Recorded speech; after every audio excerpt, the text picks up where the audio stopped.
5 തലമുറകളായി നിങ്ങൾക്കൊപ്പം PRS hospital. നമ്മൾ എഴുതി തള്ളിയ പല ആളുകളും എഴുതി തള്ളി 5000 വോട്ട് പിടിക്കും, 4000 വോട്ട് പിടിക്കും, 3000 വോട്ട് പിടിക്കും എന്നൊക്കെ പറഞ്ഞ് എഴുതി തള്ളിയ ഒരു കാൻഡിഡേറ്റാണ് PV അൻവർ.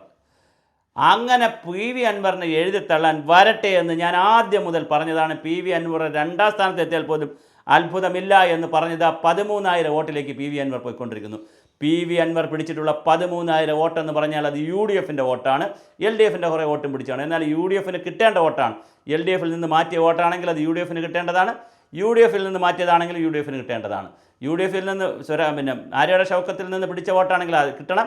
ഇനി സ്വരാജിൽ നിന്ന് പിടിച്ചതാണെങ്കിൽ അത് ആര്യയുടെ ഷൗക്കത്തിന് കിട്ടേണ്ട വോട്ടാണ്. അപ്പോൾ അൻവറായിരുന്നു അവിടെ കാൻഡിഡേറ്റ് എങ്കിൽ തീർച്ചയായിട്ടും ഇപ്പോൾ തന്നെ 20,000 വോട്ട് UDF കാൻഡിഡേറ്റായി നിന്ന് പിടിച്ചേനെ. മാത്രമല്ല അൻവർ മാറിയെങ്കിലും ആര്യയുടെ ഷൗക്കത്ത് പിടിച്ചിരിക്കുന്ന വോട്ടിൻ്റെ പ്ലസ് അൻവർ പിടിച്ചിരിക്കുന്ന വോട്ടാണ് ഭരണവിരുദ്ധ വോട്ട്. അപ്പോൾ 20,000-ലധികം വോട്ട് ഇപ്പോൾ തന്നെ ഭരണവിരുദ്ധ വികാരമായി അവിടെ വന്നിട്ടുണ്ട്. മറ്റൊരു പ്രധാനപ്പെട്ട സംഗതി എന്ന് പറയുന്നത്, ഇങ്ങനെയാണ് പോകുന്നതെങ്കിൽ നമ്മുടെ കുഞ്ഞാപ്പയുമായിട്ടും കുഞ്ഞാലിക്കുട്ടിയുമായിട്ടും ഒരു ധാരണ ഉണ്ടാക്കിയാൽ ഒരു 4-5 സീറ്റെങ്കിലും വടക്കൻ മലബാറിൽ പിടിക്കാൻ, പ്രത്യേകിച്ച് മലപ്പുറം, കോഴിക്കോട്, വയനാട് ജില്ലകളിൽ, കണ്ണൂർ ജില്ലകളിൽ, ആ മലയോര പ്രദേശങ്ങളിൽ വോട്ട് പിടിക്കാൻ തീർച്ചയായും അൻവറിൻ്റെ സാന്നിധ്യത്തിന് കഴിയും. അങ്ങനെയാണെങ്കിൽ അടുത്ത തെരഞ്ഞെടുപ്പിലെ 5 സീറ്റിലെങ്കിലും അൻവറിന് വളരെയധികം സ്വാധീനിക്കാൻ കഴിയുമെന്നതാണ് ഈ ട്രെൻഡ് കാണിക്കുന്നത്. അപ്പോൾ അതുകൊണ്ട് അൻവറിനെ എഴുതിത്തള്ളാൻ വരട്ടെ. അൻവർ തൃണമൂൽ കോൺഗ്രസിൽ പോവുകയോ സ്വന്തമായി മുന്നണി ഉണ്ടാക്കുകയോ എന്തോ ആയിക്കോട്ടെ, അൻവറിനെ എഴുതാനും തള്ളാനും വലിയ പ്രയാസമാണ്. അദ്ദേഹം മുന്നിൽ തന്നെ ഉണ്ട്. അദ്ദേഹം ഈ തെരഞ്ഞെടുപ്പിൽ വലിയ സാന്നിധ്യമാണ് കാണിച്ചിരിക്കുന്നത്. പലരും പറഞ്ഞത് BJPക്കും പിറകിൽ പോകും, 5000 വോട്ടിന് താഴെ പിടിച്ചാലായി എന്നാണ്. പക്ഷേ വലിയ സാന്നിധ്യമായി അൻവർ അവിടെയുണ്ട്, PV അൻവർ അവിടെയുണ്ട്. മാത്രമല്ല അടുത്ത വരാനിരിക്കുന്ന തെരഞ്ഞെടുപ്പിന് ഒരു അംഗത്തിനുള്ള ബാല്യമുണ്ടെന്ന് കൂടി അൻവർ തെളിയിച്ചിരിക്കുകയാണ്. അതുകൊണ്ട് അൻവറിനെ നമ്മൾ എഴുതി തള്ളാൻ വരട്ടെ, തള്ളിക്കളയാൻ വരട്ടെ. അൻവർ ഫാക്ടർ വളരെ ഗൗരവമായി അവിടെ വന്നിട്ടുണ്ട്. അതേസമയം മത്സരം നേരിട്ട് സ്വരാജും ആര്യയുടെ ഷൗക്കത്തും തമ്മിലേക്ക് മാറിയിട്ടുണ്ട്. അത് നല്ല രീതിയിലേക്ക് ആര്യയുടെ ഷൗക്കത്ത് മുന്നോട്ട് പോയിട്ടുമുണ്ട്. ഏകദേശം 7,000-ലധികം വോട്ടിന് ആര്യയുടെ ഷൗക്കത്ത് പോയിട്ടുണ്ട്. ഒരു 10,000-10,000 വോട്ടിനെങ്കിലും ആര്യയുടെ ഷൗക്കത്ത് അതിൽ കൂടുതൽ വോട്ടിൽ വിജയിക്കും. ആൾറെഡി വിജയിച്ചു എന്ന് തന്നെ പറയാം. ഇനിയിപ്പോൾ ലീഡ് മാത്രമേ നമ്മൾ അറിയേണ്ടതുള്ളൂ. ആര്യയുടെ ഷൗക്കത്ത് അവിടെ വിജയിച്ചു കഴിഞ്ഞു. എന്തായാലും അൻവർ കൂടെയുണ്ട്. ഇനി UDF ചെയ്യേണ്ട കാര്യം അൻവറിനെ കൂടെ കൂട്ടുക എന്നുള്ളതാണ്. തീർച്ചയായിട്ടും 2026 എന്ന് പറയുന്ന തിരഞ്ഞെടുപ്പ് തീർച്ചയായിട്ടും ആരെ കാത്തിരിക്കുന്നു? അൻവറിനെയും കാത്തിരിക്കുന്നു, UDFിനെയും കാത്തിരിക്കുന്നു. അപ്പോൾ അൻവറിനെ കൂടെ കൂട്ടിയാൽ ഒരു 5 സീറ്റ് കൂടുതൽ പിടിക്കാൻ അൻവറിന് കഴിയും.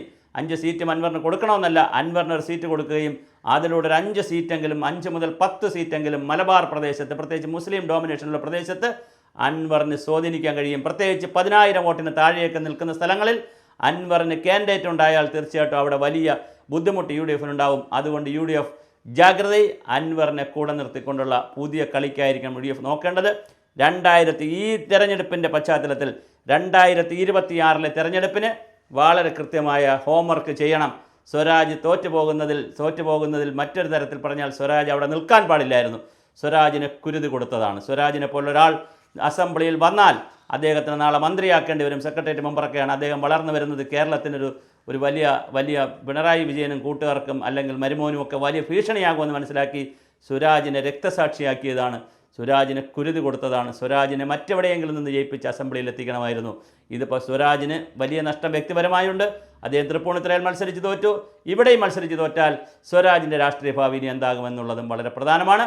ഇതെല്ലാം നിർണ്ണയിക്കുന്നതിൽ അൻവറിന് വലിയ സ്വാധീനമുണ്ട്. അൻവർ രാജിവെച്ചതുകൊണ്ടാണല്ലോ ഈ തെരഞ്ഞെടുപ്പ് തന്നെ വന്നത്.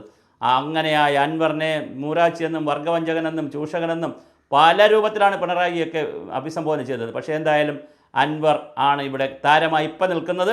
അൻവറിൻ്റെ ഈ പിടിച്ചിരിക്കുന്ന 12,000-15,000 വോട്ടാണ് തീർച്ചയായിട്ടും ആര്യയുടെ ഷൗക്കത്തിൻ്റെ വിജയത്തെ ഇത്ര കണ്ട് മഹത്താക്കുന്നത്. അതുകൊണ്ട് അൻവറിനോട് കടപ്പെട്ടിരിക്കുകയാണ് UDF എന്നുള്ളതാണ് ഈ നിമിഷത്തിൽ പ്രേക്ഷകരെ അറിയിക്കാനുള്ളത്.